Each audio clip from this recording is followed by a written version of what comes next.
सरकार बता रही है कि लॉकडाउन के समय फेक न्यूज से मजदूरों का पलायन हुआ। पलायन की कोशिश में मारे गए मजदूरों का कोई आंकड़ा भी उसके पास नहीं है।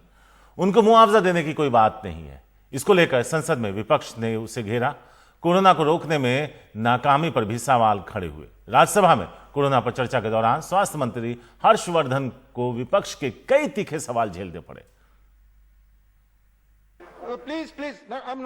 बुधवार को राज्यसभा में कोविड संकट पर चर्चा के दौरान स्वास्थ्य मंत्री हर्षवर्धन को विपक्ष के कई तीखे सवाल और हमले झेलने पड़े।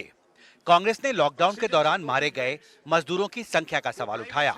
कहा कि बस 4 घंटे के नोटिस पर लॉकडाउन का ये नतीजा रहा। जो इसी सत्र में जवाब आया है कि कितना माइग्रेंट वर्कर मर गया, उसकी कोई जानकारी नहीं, इसलिए कोई कंपेंसेशन नहीं। ये देश के लिए दुर्भाग्य की बात मैं कहूंगा। आपके पास क्यों आंकड़े नहीं है? हर राज्य को पता है कौन लोग मरे हैं, उसमें उनको मुआवजा दिया जाए। हमारे माननीय प्रधानमंत्री जी, माननीय गृह मंत्री जी, माननीय गृह सचिव, कैबिनेट सचिव, इन्होंने राज्य के मुख्यमंत्रियों और मुख्य सचिवों के साथ, जहां तक मेरी जानकारी है, लगभग 15 बार वार्तालाप किए और किसी भी वार्तालाप में किसी भी मुख्यमंत्री ने यह नहीं कहा कि ये लॉकडाउन नहीं होना चाहिए था। उधर सूत्रों के मुताबिक श्रम मंत्री संतोष गंगवार आंकड़ा न होने की बात पर कायम हैं। श्रम मंत्रालय का दावा है कि म्युनिसिपल अथॉरिटीज किसी भी इलाके में जन्म या मृत्यु से जुड़े आंकड़े जरूर इकट्ठा करती हैं, लेकिन किसी एक जिले में माइग्रेंट वर्कर्स की डेथ से जुड़ी जानकारी या डाटा इकट्ठा करने का कोई मैकेनिज्म म्युनिसिपल अथॉरिटीज के पास नहीं होता। ऐसे में श्रम मंत्रालय की मंशा पर सवाल उठाना गलत होगा। राज्यसभा में चर्चा के दौरान कोरोना से लड़ने में केंद्र की नाकामी और राज्यों का बकाया जीएसटी कंपेंसेशन फंड का सवाल भी उठा। The public expenditure for every 100 rupees spent on health, 63 rupees, 63 rupiah is spent by the state government.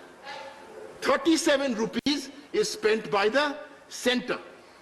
Now, if the problem is when the things are going good, you want to take the credit.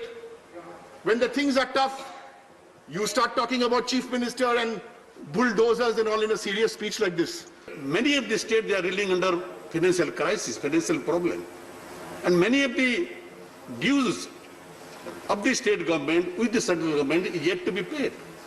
Say it GST payment, GST compensation on account of GST presentation, on account of many other things. Huge amount is pending with the central government. I will appeal the central government. This is the appropriate time. Don't make any late. Central state governments are doing their best to deal with the situation. Please at least clear all their dues.